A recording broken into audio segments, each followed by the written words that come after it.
Welcome back, mamas and expecting mamas. It's Miss Toni, and I would love for you to subscribe to my channel. Thank you so much for following my pregnancy journey. I'm in week 15, very excited. So if you watched last week, I told you my perinatologist told me that based on California testing, my baby is growing at a size that's about a week ahead. So they're considering, or they told me my due date changed, but I haven't seen my OB yet. And I love my OB. I'm loyal to my OB. So I'm just going to wait. Once she gives me the heads up that that's in fact what we're doing, then I will go ahead and call myself one additional week forward. So for now, I'm sticking with week 15, just based on when I conceived, when I know I conceived, as well as the first date of my last menstrual period. So what's going on with baby?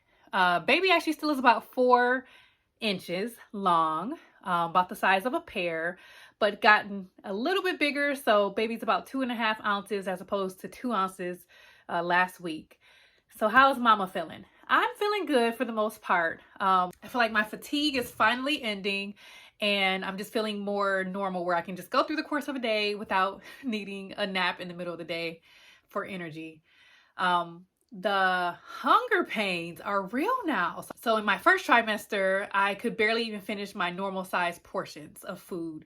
So I was eating a little bit less, wasn't losing weight, thankfully, because you got to have that weight, start packing on that weight for the baby. But I just definitely wasn't as hungry. I didn't have an appetite like I typically did when I wasn't pregnant.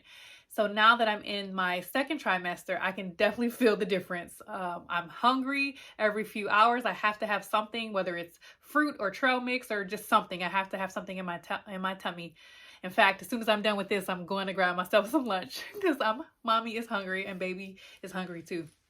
Now, speaking of baby, interestingly, I learned that the baby actually is starting to pee every 30 minutes. And so for me, the effect is that I'm actually starting to pee, which I thought was kind of crazy because I didn't even know that psychologically.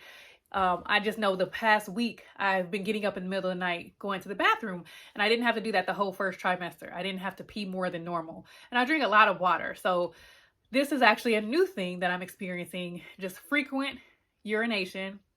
And like I said, it's just interesting that my timing of urination increasing actually lines up with the baby starting to pee every 30 minutes. Now, baby's pee is nothing like our quantities. Like, it's like a teaspoon. It's nothing over the course of the day, but it does amount to something, and that just means that baby's bladder is functioning like it should be. Another interesting thing that I learned is that the baby's genitals are actually starting to develop. Of course, you guys know that I decided I don't want to know the gender until the end of the pregnancy, but I think it is fascinating that if it's a girl, she's already developed her ovaries, which is crazy because it's like, those are my grandkids. Weird. But she already has like tens of thousands of ovaries that are developed now. And if it's a boy, then he already has developed his testes, even though it won't show up on a sonogram just yet. So the balls haven't dropped yet, but that's just really cool to know that the baby already is developing those organs internally, but also the genital organs as well. One not so fun symptom of pregnancy that I'm experiencing right now is sciatica. So I didn't have this at all with my second baby, Cammie, but with my firstborn, for a very brief period, I did feel some type of sciatic nerve pain, very slight. So I can't even complain. It's not like severe pain. It's, let's say on a scale of 1 to 10, it's like a 6. So I really can't complain, but it's just a new symptom that I developed over I would say about the last two or 3 days. I was sitting down talking to Kelvin. I stood up, and all of a sudden I had this shooting pain in my lower back. And I typically never have lower back pain, ever. So I thought it was odd, and I was about to sit down, but when I tried to sit back down, I felt that pain shoot down to my right butt cheek. And I was like, what is this? And so I got to my room and I just laid down for a little while. And then I started to remember, like, oh, I did have some sciatic nerve pain before with Kennedy. It's been a few years, so I totally forgot. But that pain will remind you. And Kelvin tried to massage it for me, and it's a nerve pain, so you can't really get to it like through the muscles. But when he massaged the muscles, which of course he enjoyed, massaging my butt, But when he tried to get deeper, I actually could feel some relief, but oddly enough, the pain then shot all the way up to the back, my back right shoulder. So very weird, this transfer of pain. But right now, it's very slight right now. I think I feel it more at night than during the day, the last couple nights. So it doesn't remain all day long. It's not like a throbbing pain, but it is a sharp shooting pain when I do feel it. So this is something new that I'm gonna have to deal with. I told the baby, you better move. Get off of my sciatic nerve.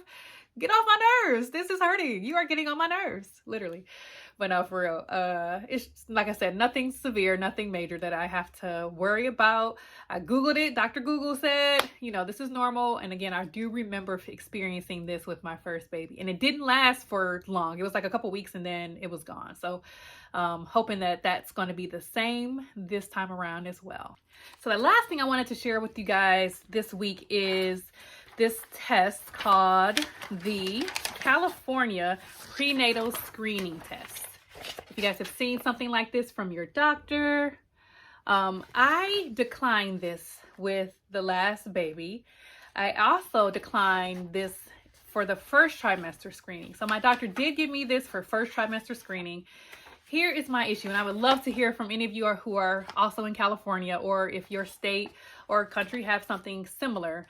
So there's like this state registry, and it's for genetic testing. Of course, I'm considered at risk because I'm 40 and because I'm Black. So I have 2 risk factors for a high-risk genetic disease in the baby, which thank God, praise him on high. Baby is all right. Baby doesn't have any genetic diseases.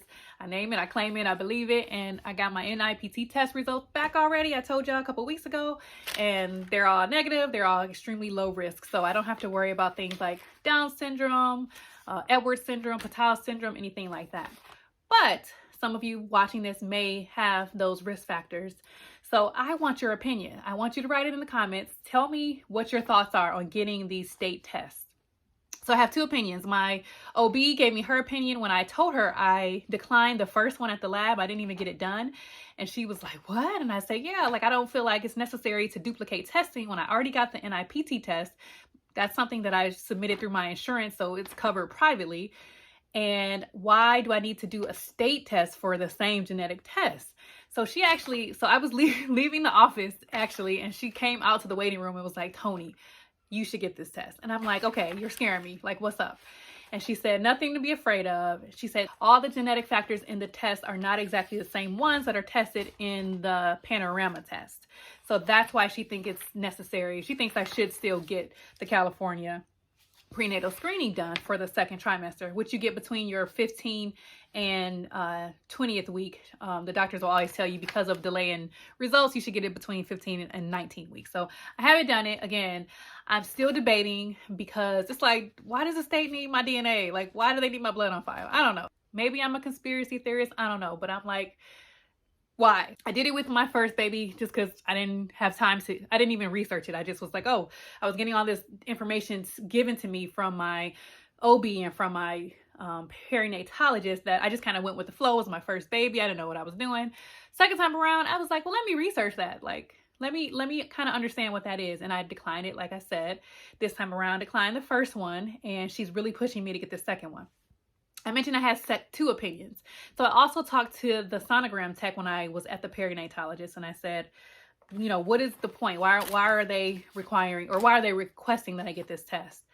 And she actually said, so the way that it works is with the state, they would cover the cost if there was a genetic factor found. And if I had gotten the NIPT test done already, then they wouldn't cover it. And if I waited to get my NIPT test done, so let's say second trimester, then they would cover the cost if I did need genetic counseling or if I did need additional follow-up testing.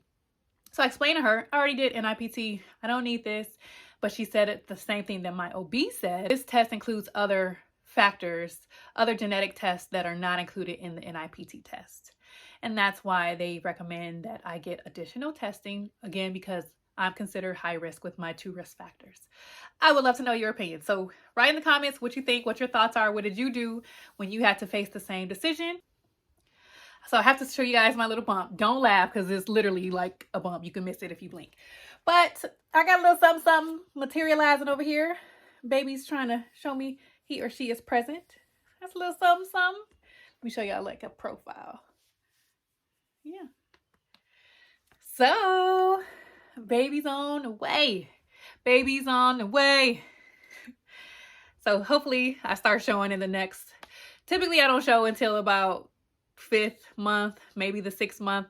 I'm thinking that since this is my 3rd pregnancy that I'm going to show a little earlier. So hopefully I'm about 4 months now, almost 4 months. So when I'm about 5 months, I'm hoping to have a bump, and I get to take my fun prenatal maternity pictures. I love those. So I can't wait. I always look forward to that.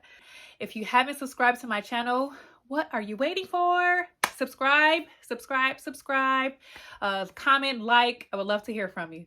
Thanks for joining me, and look forward to seeing you guys next week. I have some new news about my little baby book that I'm starting. So I'd love to share that with you guys. See you then.